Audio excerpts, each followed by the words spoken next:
Welcome to the Intentional Encourager podcast, where each episode brings you compelling conversations and stories designed to entertain, enlighten, and encourage. And now here's your host, Brian Sexton.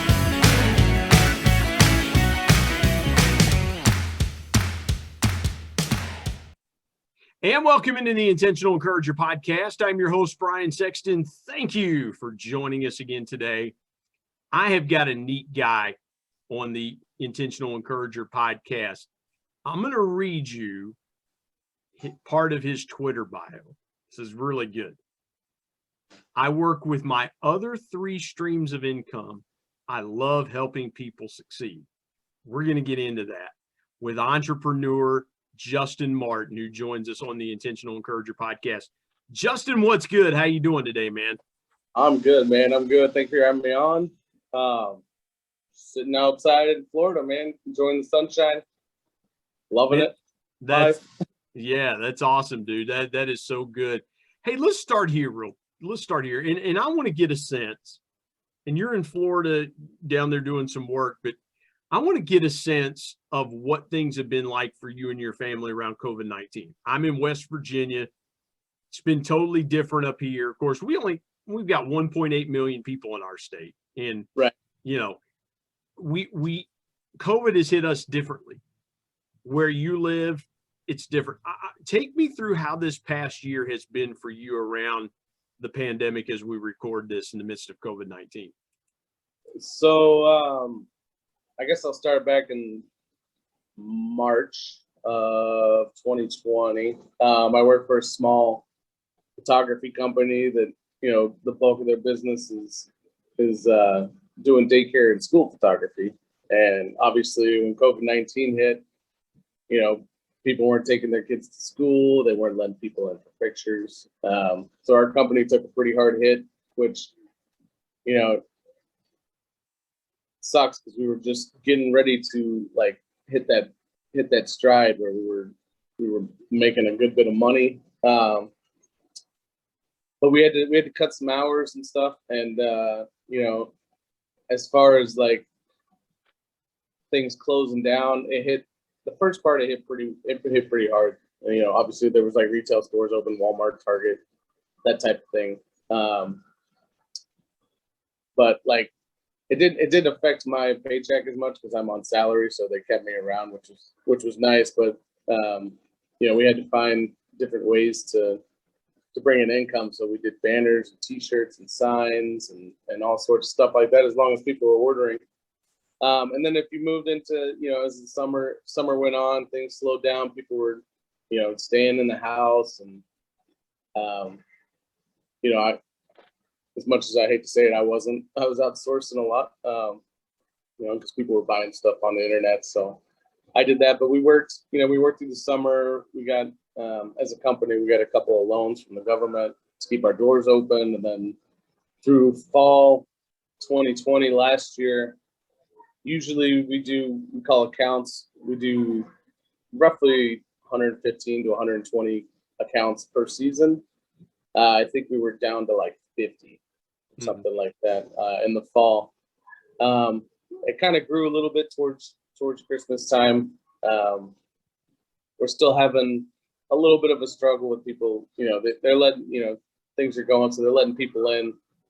But we got to try and convince people, that, we're a vendor, your parents want pictures, that type of thing. So it's still a struggle for the business, but, we're moving on up as far as COVID things go.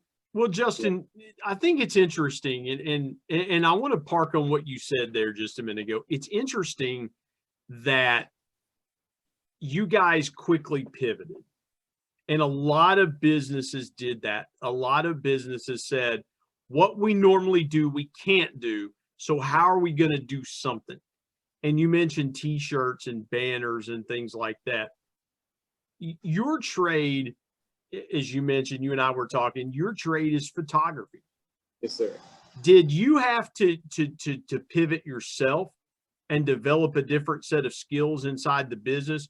Or how easy of a transition was it for you guys to go, okay, this part of our business is not here, but we can do this and we can try to do something to bring that revenue at least up to even? So, we've been doing t-shirts and banners and stuff kind of like as a side thing, for a while. So we had all the equipment, we had the know-how, we had to market stuff a little bit different. And then also we have our own personal studio. So, one of the ladies there, she kind of took that over. She started growing our Facebook page, she started growing our Instagram. And then she started booking a lot of appointments for us to take pictures studio wise. And since people weren't getting pictures, in school or in daycare, or a lot of photographers weren't taking pictures anymore, we got some studio business out of that, and some return customers, and the word of mouth. We very rarely advertise anything like, in the newspaper, on the internet. It's all word of mouth business for us. So the better product we put out, obviously the more customers we get. And that's actually, I think our studio income has at least 4 times since we started doing it in the summer. Man, that's awesome. That is really good stuff, because, Justin, here's the thing. A lot of people had to kind of figure out what to do next, right? A lot of people had to just kind of put their hats on and go. And there were some people, we might be talking to an entrepreneur out there that goes, man, it wasn't so good for me. I had to close my business. It wasn't that good for me. I had to lay people off and things like that. Right. And man, our hearts go out to you, because again, this sucks. Nobody should have had to do that. And not trying to get political, but literally nobody should have had to make those hard choices like that and close their business or things like that. When you think about how you guys survived and came through it, what was a lesson that you learned about business through surviving through a pandemic? Don't put all your eggs in one basket. So, going back to that, our bread and butter is daycares and school photography, but now we're doing more studio, we're doing more sports, we're doing more weddings, doing more banner signs, just kind of even it out.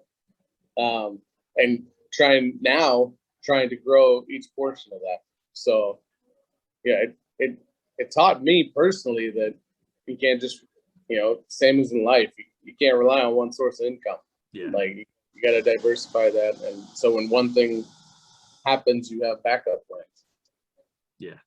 If you could jump back to March of 2020, knowing what you know now, what advice would you have given to the owners of the business that from what you know now, if you could do that?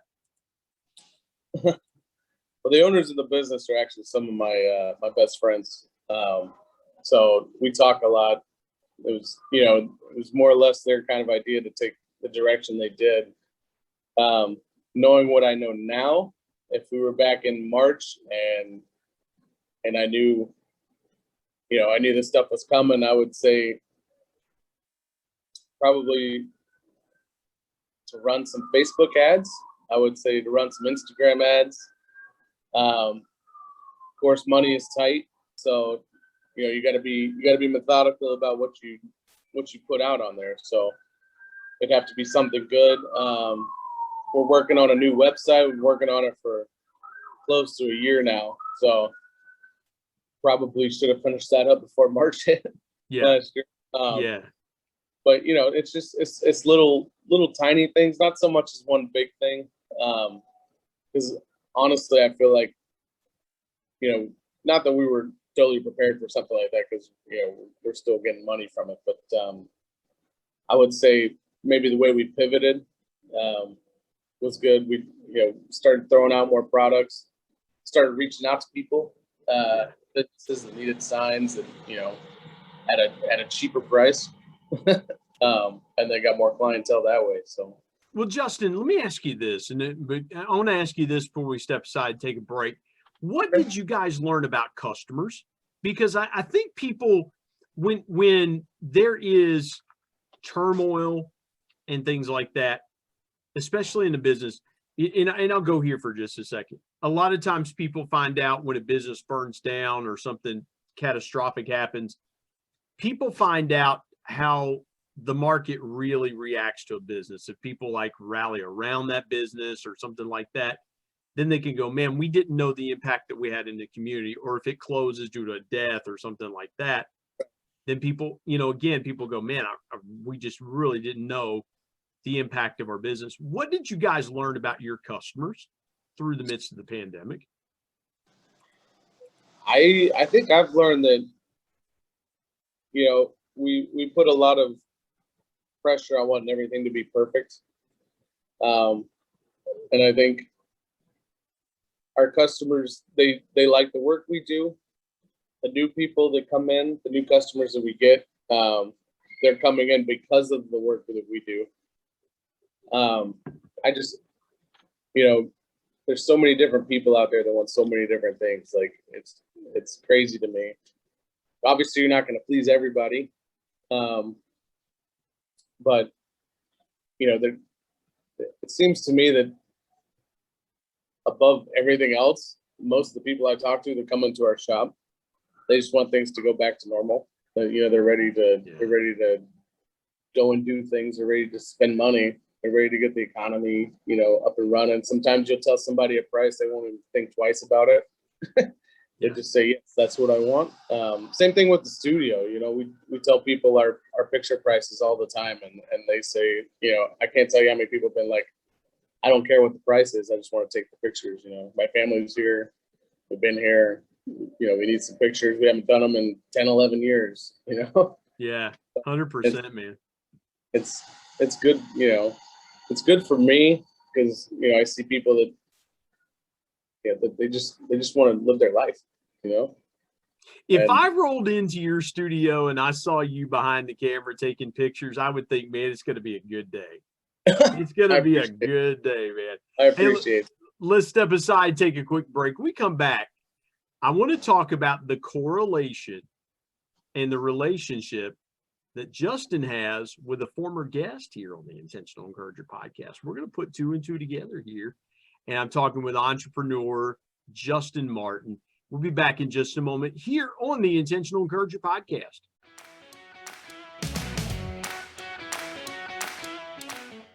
Hey everybody, Brian Sexton here. I want to tell you about our sponsor, SEO National. SEO stands for Search Engine Optimization. Now, what's that, you might say? Well, search engine optimization helps you show up higher on search engines in front of paying customers for words that you as a business owner can monetize. What a great concept. SEO National is owned by my good buddy Damon Burton, who's been a guest here on the Intentional Encourager podcast. Not only has Damon and his team worked with businesses of all sizes, from e-commerce startups to NBA teams and Shark Tank featured businesses, but more importantly, Damon and his team are about transparency, trust, and providing lifetime value. So much so that he still has his first customers after opening SEO National 14 years ago. Let me give you some intentional encouragement and call Damon and his team today at 855-736-6285 or go to www.seonational.com and get a free quote.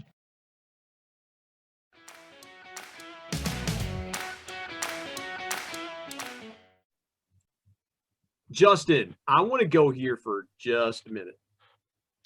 I wanted to talk about the business that you're in.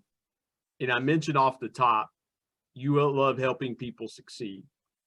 You and a dear friend of yours, a former guest here on the Intentional Encourager podcast, Joe Hart, Coach Joe Hart. That was such a neat episode to record with Coach Joe, because from the minute we hit record, man, it was on, and Joe was just talking about the things that he was into. It was a great conversation.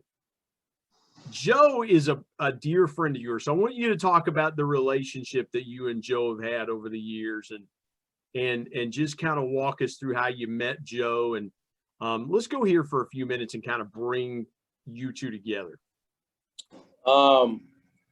So Joe and I used to go to the same church, same school, same high school, same middle school. I've known him for 18 years now. He's been my best friend since then. We just, we like to do sports. We like to play Call of Duty together. We like to, we were hanging out, pretty much pretty much the same person. We just meshed really well, man. I met him, like I said, at church. I think we were playing beach volleyball or something, and happened to recognize that he went to the same middle school, and we just kind of hit it off, and rest is kind of history. Like, he's always been there for me. Anything I've ever needed, he's always been there. He went off to college in Dayton, like I'm sure he said, on that podcast. So he was gone for 4 years to Ohio. We talk pretty much, if it's not every night, it's every other night on the phone. Just say hi, what's up, how'd the day go, that type of thing. But he moved to Ohio. He came back for a year or two in Georgia, and then he moved down to Florida. And then that's where he met his wife. And I actually was there the day he proposed to her. I set up the stuff for him. So, we're kind of that close together. And then he moved to New Jersey, and I go up to see him probably 2 to 3 times a year. And we hang out and, just like old times. I gotta ask you this. So Joe, and it's episode 97. If you want to go back and listen to that episode, I highly recommend and intentionally encourage you to go back and listen to that episode. I do too. I'll second that. Yeah, Joe dropped some great knowledge on us. Joe sits, you go up to visit Joe, and I won't give the whole episode away, but Joe talked about the day his life really changed, getting let go from a job and basically taking what he had been doing on the side and turning it into a full-time enterprise. Right. Take me through the first conversation that you and Joe have about flipping. About flipping, or about the day you got let go? Either one, man. Either one, because I mean, in the episode, he talked about the day he got let go. He was like, yeah, I'm good because I'm doing this other. He was flipping products on the side. Right. So, yeah, if you want to kind of tie those two things. And again, man, I probably didn't ask the question correctly. My bad. Error on the host here. Probably need another sip of tea here. But, yeah, go ahead and take that story and kind of bring it together, if you will, Justin. Okay, so it was probably a year and a half before he got let go from that job. He told me about, I guess he found money Twitter, and he was telling me about how people were flipping stuff online. And I didn't really get the concept. I was like, what are you talking about? You can go buy something from, at the time we were going into Goodwill and buying like coffee mugs and stuff like that. And he's like, I can go into this Goodwill and find $4 or $5 worth of coffee mugs and turn it into $100. Dude, when I lost weight, I had weight loss surgery 12 years ago. I was hitting up a Goodwill about every 2 weeks to buy shirts and pants just because I was blowing through clothes. And I'm telling you, man, Goodwill, if Goodwill would like to sponsor the Intentional Encourager podcast, we've got room for you.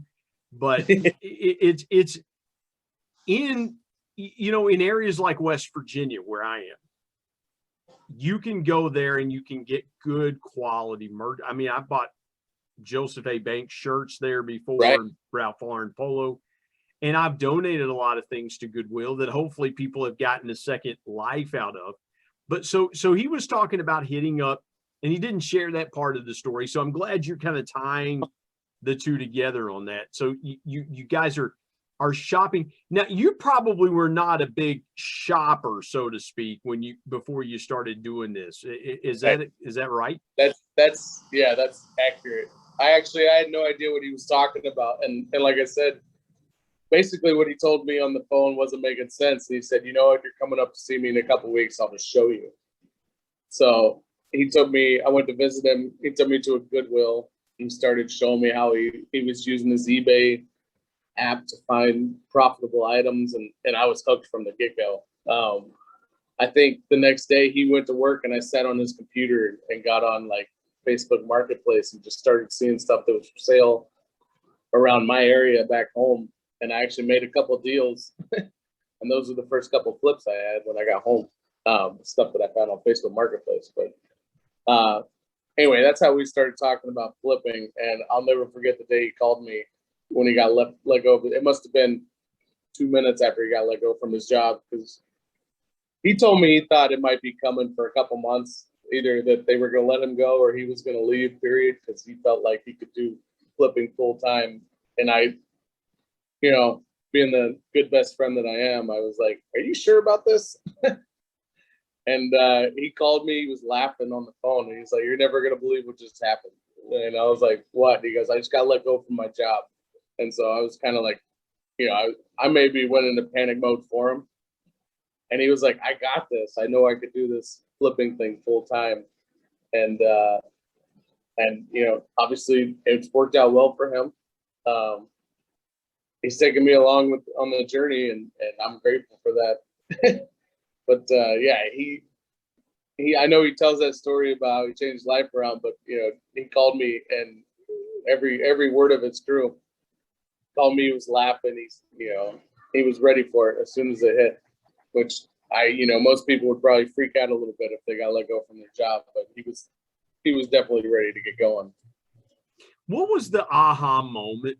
Was it the getting on the app? What was the aha moment for you that you said, man, because obviously you trust Joe, right? He's been your best friend, his character, reputation, everything. So you're not questioning that.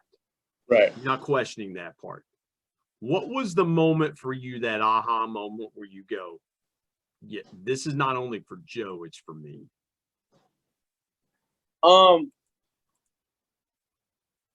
I think I knew I could do it as a side hustle when he showed me. We were looking at coffee mugs, and he found one that was, I think it was $1, and it was selling for 25 on eBay. And I think he sold it while I was up there. And I was like, wow, that's really cool. And then I went into one a couple weeks later. I went into a Goodwill by myself where I'm at, and I found a mug that was like $1, and I sold it for $50 on eBay. And I was like, okay, well, I mean, obviously it's possible. I think as I continue to grow,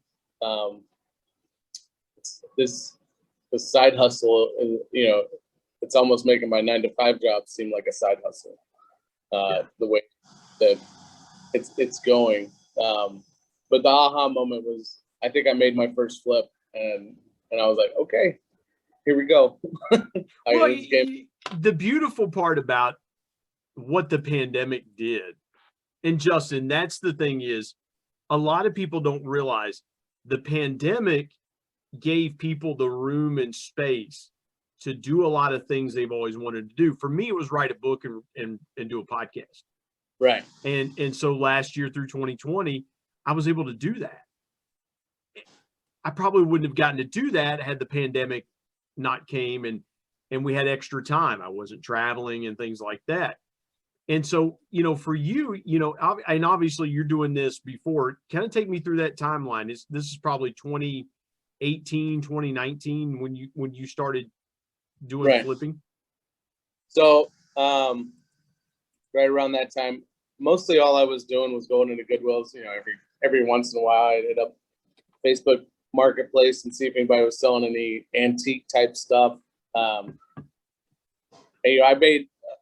bought like a set of cat figurines or something off a lady that was like, I think I paid $200 for it, and each figure in the set was selling for $10, and there was 75 of them, and I ended up selling through that whole set. It took me a couple months to do that, but that was like, ended up being like $750 profit or something like that. And so you were helping other people. This was a win-win.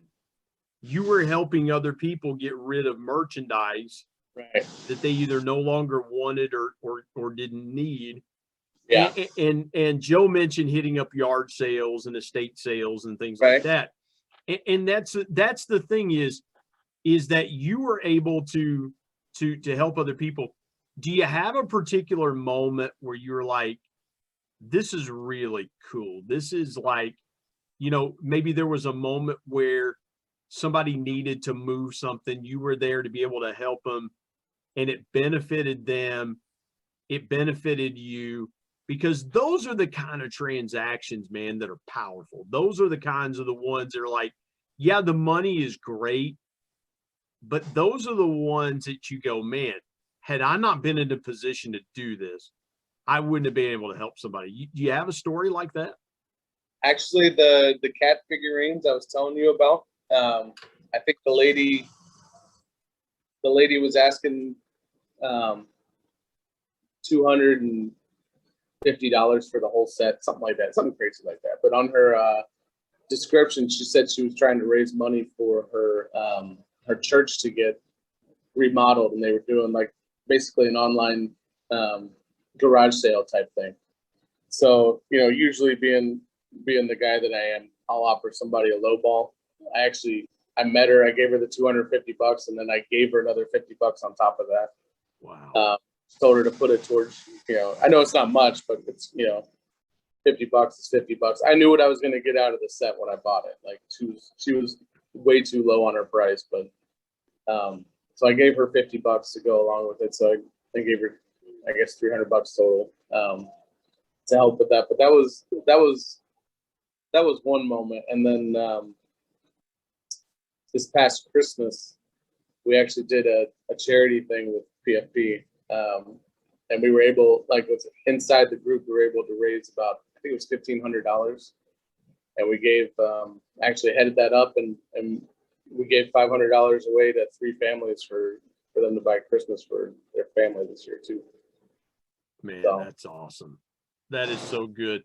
And that's the thing, Justin, that's what it's all about, man. It is those times where you can bless somebody, those times where you can go, man, here you go. I just want to bless you. Yeah, here's the price, but I'm going to give you a little more because you know, it's going to help you. I have one more question before we take a break and get into your story. What's one piece of encouragement that you could give to somebody that says, man, I've always wanted to do a side hustle, but I don't know what I want to do. I don't know how I want to do it. I'm not sure I want to take the steps. And again, you guys are all active on Twitter, and I follow a bunch of you guys on Twitter. And if he's listening, I'm going to call out Kyle, because I would love to have Kyle on the Intentional Encourage. And J Mart's going to help me make that happen, and Joe's going to help me make that happen. And so, but I want to have Kyle. But you guys are just such a tight knit community. Joe's got a product called Flipping for Profit that we talked about on the Intentional Encourager, or Products for Profit. Products for Profit. Forgive me, Coach Joe. I blew that one. Forgive me. But again, you guys are just a tight community. Give somebody a piece of encouragement, whether it's doing what you guys are doing or doing something else, just to take that step and go forward with some kind of side hustle. Yeah, I would say if anybody is, you know, if you got something on your mind and you think you can make money from it, just do it. Just start it. And, you know, we fail for a reason. We learn from our failures. We learn from our experiences. I've failed a lot at doing what I'm doing right now. But it helps you learn. It helps you grow. You know, as long as you can take the steps to learn. You know, you're your biggest critic, I feel like. My dad's always told me that. So if you're not living up to your potential, you know, you're never going to succeed past where you want to be. You know, there's so much opportunity out there. There's so many different ways to make money nowadays. There's always a market. My mind is blown every time I get online nowadays, see what people are buying. Like it's absolutely unreal. But for anybody that's thinking about starting something, you just do it. There's only one way to do it. You don't have to go full send the whole time, but you know, baby steps lead to bigger steps, lead to larger steps, lead to your end goal type of deal. And if you do, you know, there's always what ifs and buts, and everybody tends to look on the negative side of that. Like, if I start this, what happens if I do this? You know, there's also a positive side to that. So, you know, what if you did start and it took off and you ended up, you know, making as much money as you absolutely can? You know, it's you just got to start. That's all I can say. You got to keep going. You got to keep pushing. Man, that's great advice. Let's step aside, take a break. We come back, going to get into Justin's story, and I'm telling you, you're going to want to stay tuned for this one. Great story coming up here with Justin Martin on the Intentional Encourager podcast.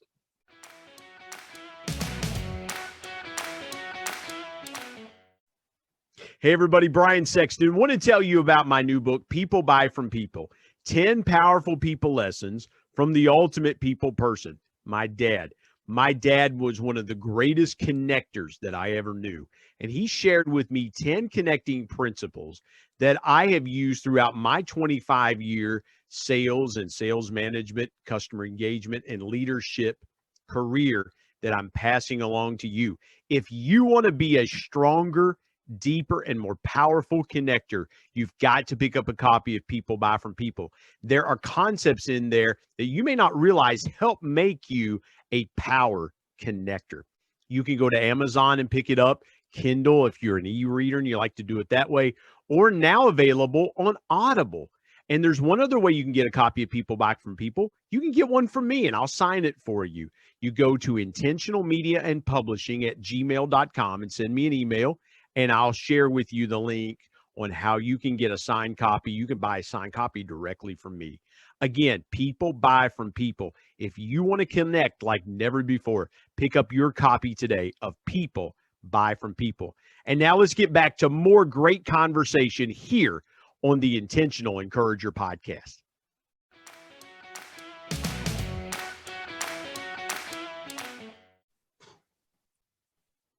Justin, I want to get into your story because, and again, disclaimer, this is not the Justin Martin that was on Duck Dynasty. Not him. Not him. We've had some of the guys from Duck Dynasty, Al and Phil have been on the podcast, but not that Justin Martin, but a good dude anyway, Justin Martin joining me.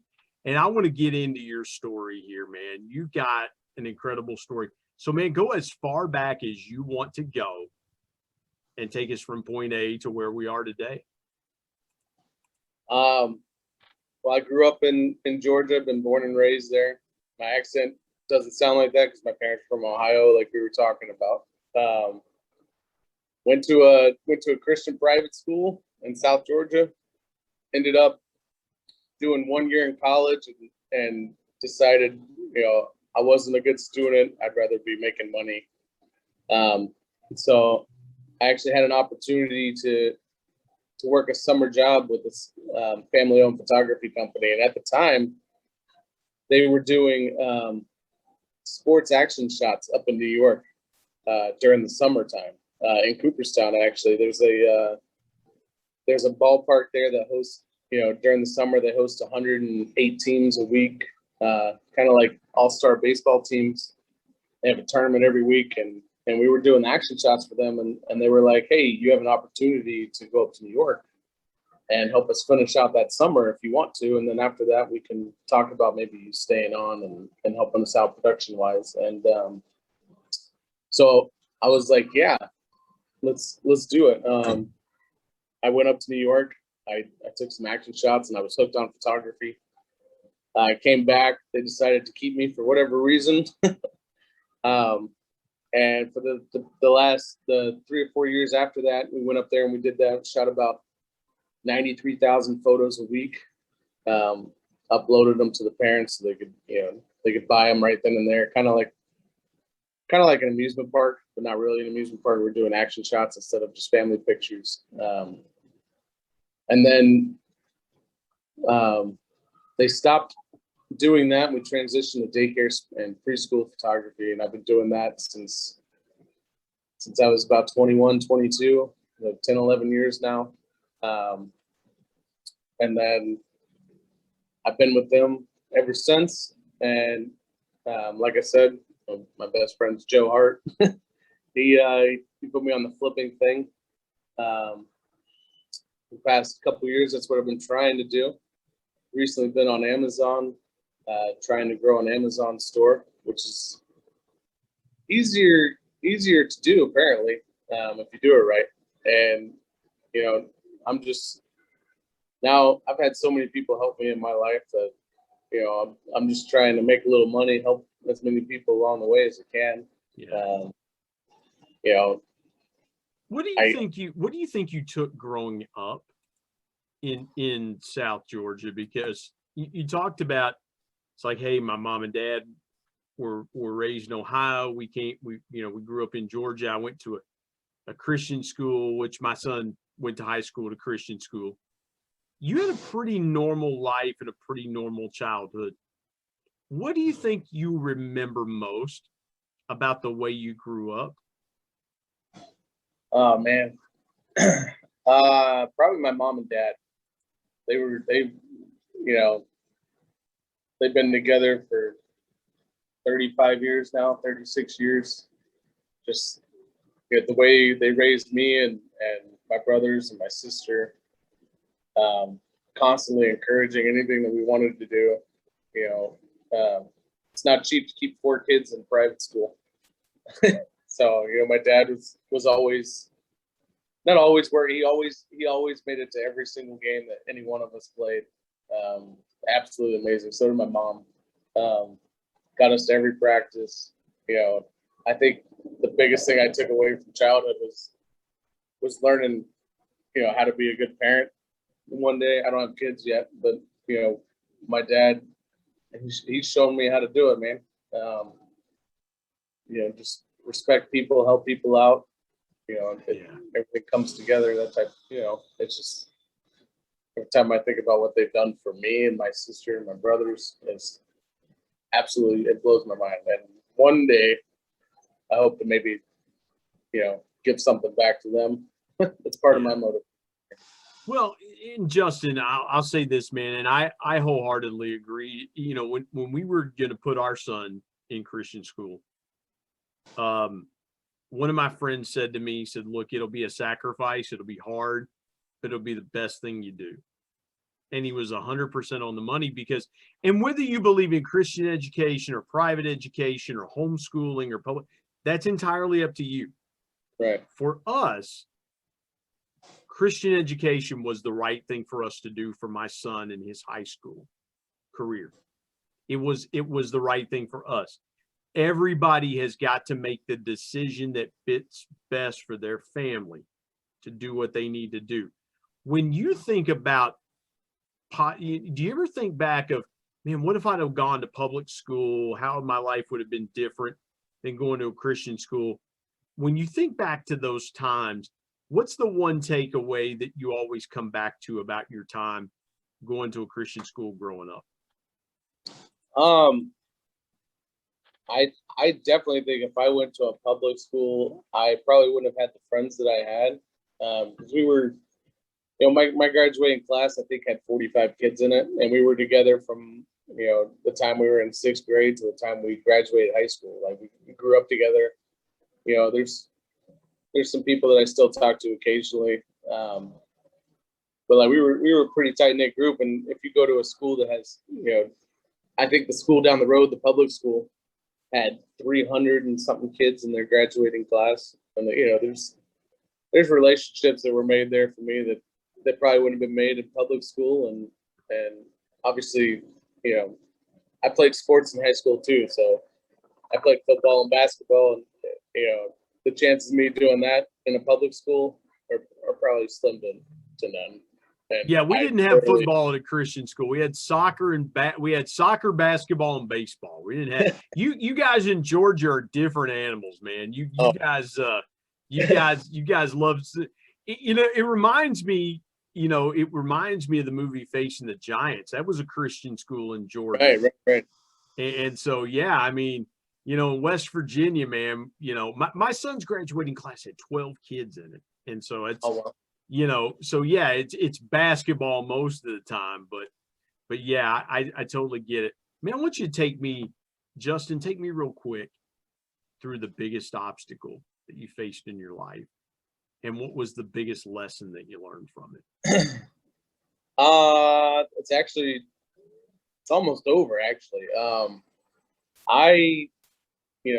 I met a girl. I ended up having a couple credit cards. and I racked up some pretty decent debt for being the kind of guy I am. I was right around $18,000 or something like that. And I ended up, I'm sure if you ever have Joe back on again, he'll tell you about the day I called him, and he pretty much called me an idiot and told me to get my life right. But anyway, that's been over my head for well over 2 years now, and I'm actually going to make the last payment on the credit. The debt, I'll be debt free. Again, probably April 12th. So I got some money coming in, and it's like $800 left or something like that, and it'll be gone. And that probably to this day would be my biggest obstacle, is the whole financial thing, because it absolutely destroyed my credit. I had 2 credit cards cancel on me, and so to be able to do what I'm doing now and not have to worry about money, even without a credit card or anything like that, is reassuring, I guess I should say. Well, just being able to dig yourself out of that hole. I mean, the relationship aside, Right. you were able to dig yourself out of that hole and Right. and really come through it. Yeah. Less than a year. Wow. Yeah. Wow. So cool. Hey, this, you listened to the podcast we did with Joe, man. I've enjoyed our conversation today. Take us through your biggest piece of intentional encouragement for the folks out there. Oh man.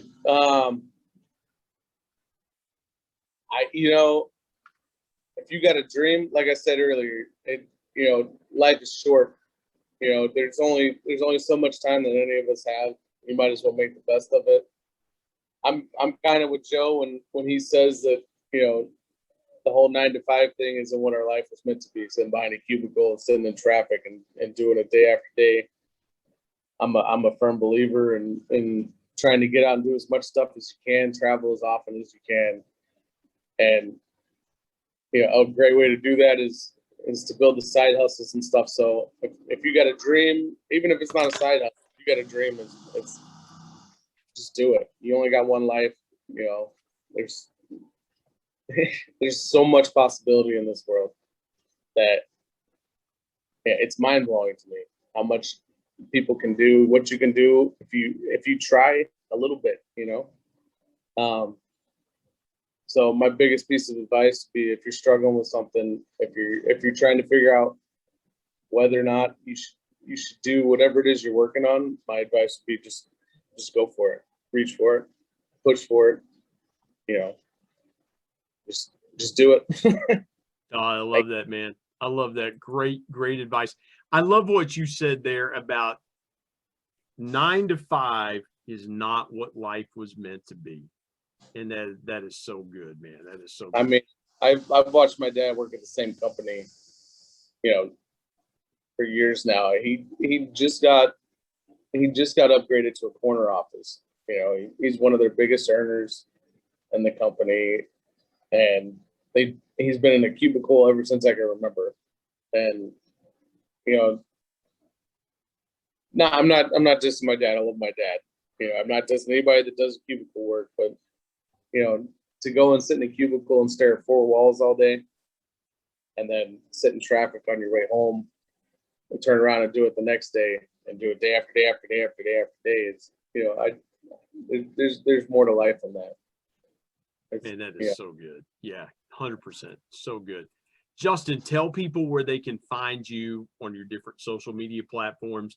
Here's your chance to let people know where they can connect to you. I am on Twitter. My Twitter handle is @jmar1357. I do have an Instagram and a Facebook. I'm not really active on either of them because it seems those 2 specifically are getting a little too political for me, to be honest. I like my money side of Twitter, so I'm on that pretty regularly. So if they want to find me, it'd be on Twitter. Follow him on Twitter @jmar1357. By the way, you can follow me on Twitter @BrianSexton13. Just you go ahead and follow both of us and be okay. Right. Justin, man, I really appreciate this. This has been good, man. Thank you for joining me today on the Intentional Encourager podcast. I appreciate you having me, Brian.